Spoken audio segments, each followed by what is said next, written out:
আপনারা বন্ধক রাখেন, বাসা বন্ধক, জমি বন্ধক, যেটারে শহরে বলে মর্গেজ, দেশ গ্রামে আপনার জমি বন্ধক রাখেননি? হ্যাঁ হ্যাঁ, আচ্ছা আচ্ছা, হ্যাঁ কি দেওয়া, কর দেওয়া। এবার শোনেন এটা, তাহলে এই বিষয়টা এমন কিনা খালি বলবেন, আমার দিকে তাকান। আমি আপনারে এই জমিনটা দিলাম, নেন, জমিন দিছি, 1 বছর উনি জমিনটা ভোগ করবে, আমি ওনার কাছ থেকে 50,000 টাকা নিছি, খুব বুঝেন। তাহলে আমি ওনারে জমিন দিছি, 1 বছর উনি জমিন ভোগ করবে, 50,000 টাকা আমি ওনার কাছ থেকে নিলাম, জমিনটা বন্ধক রাখলাম। 1 বছর পর 50,000 টাকা দিব, জমিন ফেরত নিব, আর উনি 1 বছর খাইছে। এটাই তো আপনারা করেন, সত্যি করে করেন? এটা জায়েজ নেই। হ্যাঁ, প্রথমে এখান থেকে জি আসতে হয়ে গেল, এটা জায়েজ নাই। বলেন আমার সাথে সবাই, বন্ধকি জিনিস দিয়ে উপকৃত হওয়া জায়েজ নাই। আমি ওনার কাছে যেটা রাখলাম বন্ধক, লা ইয়াজুজুল ইনতিফা বিশাইইল মারহুন, বন্ধকি জিনিস দিয়ে উপকৃত হওয়া জায়েজ নাই।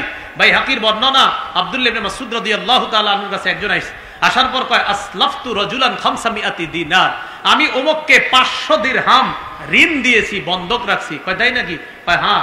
ঋণ দেওয়ার পর কি করছে? আমি তারে ঋণটা দিছি, রহানানি ফারসান, তিনি আমার কাছে একটা ঘোড়া বন্ধক রাখছে। বুঝছেন? আব্দুল্লাহ ইবনে মাসউদ রাদিয়াল্লাহু তাআলা আনহুর কাছে একজন আসার পর কয়, হুজুর আমি একজনকে 500 দিরহাম দিছি আমি ঋণ, আর উনি আমার কাছে বন্ধক রাখছে একটা ঘোড়া। কয় তাই নাকি? কয় হ্যাঁ। তারপর তুমি ঘোড়ায় উঠছিলা? কয় হ্যাঁ একটু উঠছিলাম, ঘোড়ায় বেশি উঠি নাই। কয় তাই নাকি? কয় হ্যাঁ। তাই তো তুমি সুদের কাজ কারবার করলা, বন্ধকি জিনিসের উপর তুমি কেন চড়লা? ঘোড়া তো তোমার কাছে বন্ধক, বন্ধকি জিনিস দিয়ে উপকৃত হওয়া জায়েজ নাই।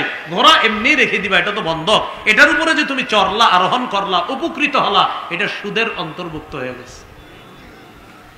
আপনারা কি কথা বুঝছেন?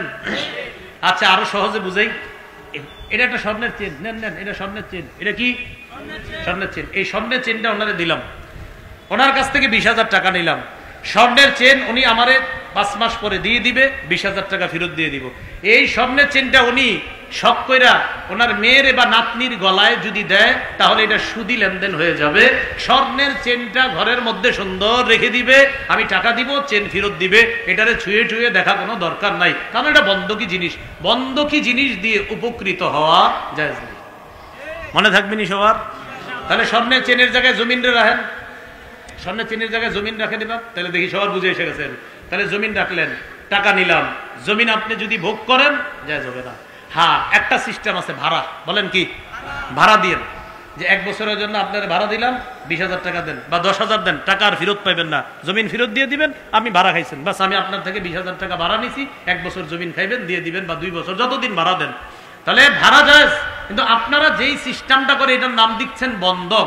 বন্ধক একটা পবিত্র শব্দ, ভাই, অপবিত্র জায়গায় পবিত্র শব্দটা লাগায়েন না। কি কথা মনে থাকবে তো সবার? আল্লাহ আমাদেরকে বুঝার তৌফিক দান করেন।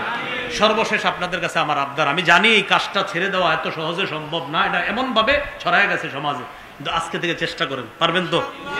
চেষ্টা করেন যে এটা নিয়ে যায় না, এটারে শরীরের সাথে সম্পৃক্ত রেখা কবরে যায় না, আজকে থেকে চেষ্টা করেন।